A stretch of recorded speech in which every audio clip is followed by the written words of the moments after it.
Coming up on Mountain News this morning, Kentucky is feeling the effects of the flu as cases reach their highest level in more than a decade. And last week's weather left a bad taste in Kentucky's mouth while some folks prepare for another round of storms. Dedicated to Eastern and Southern Kentucky, this is WYMT Mountain News This Morning.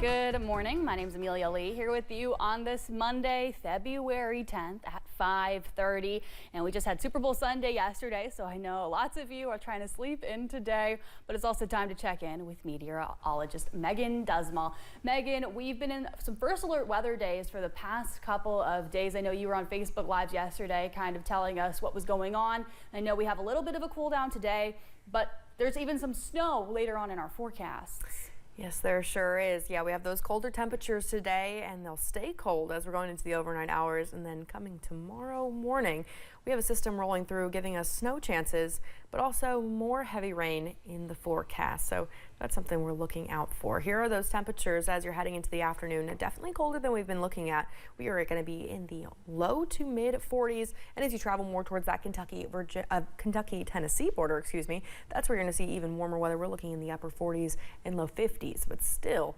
quite colder than we saw a couple days ago. Now, here's that satellite and radar, and right now it's nice and clear just watching as those clouds are moving through the area, and it will stay partly cloudy for your Monday, but as you're heading into your overnight hours and into tomorrow, that is when that starts to change.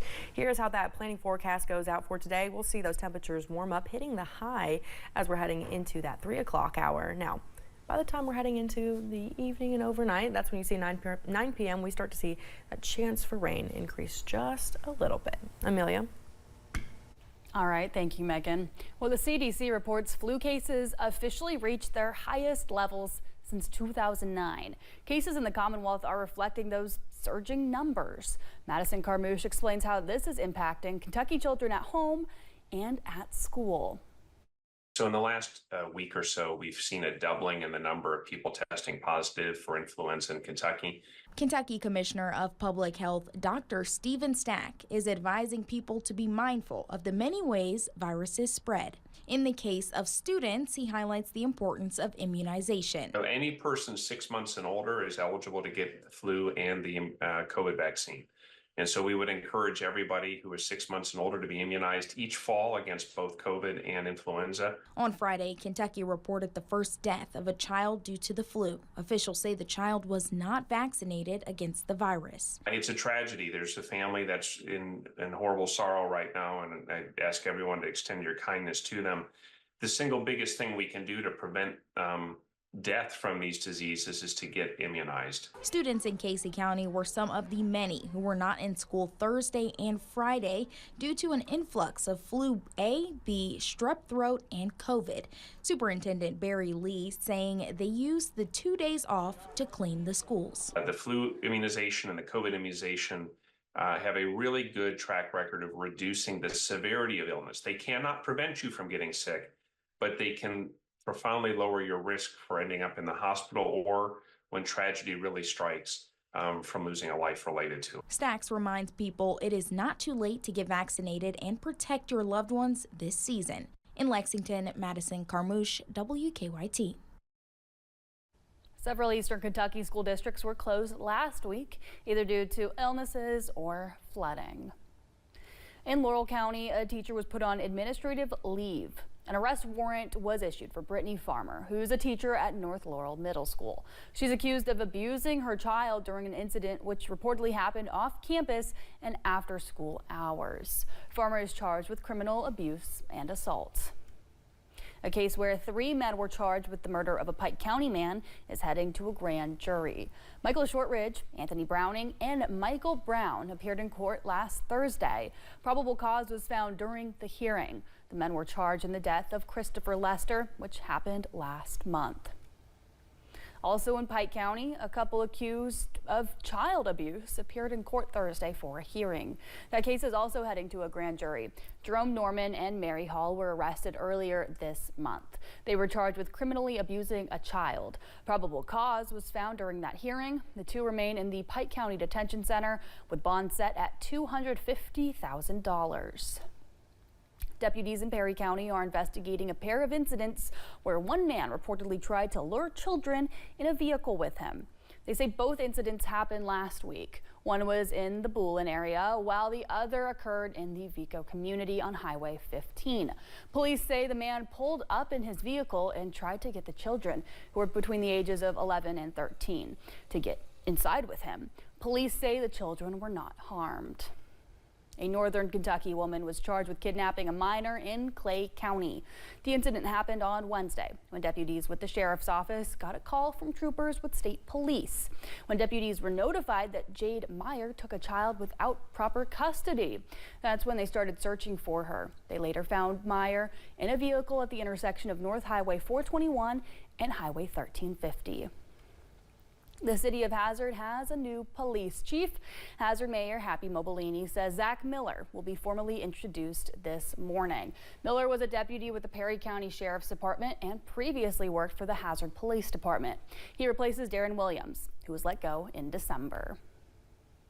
Well, if you've been seeing long lines at the driver's license offices, the Kentucky Transportation Cabinet blames them on the new vision screening requirement.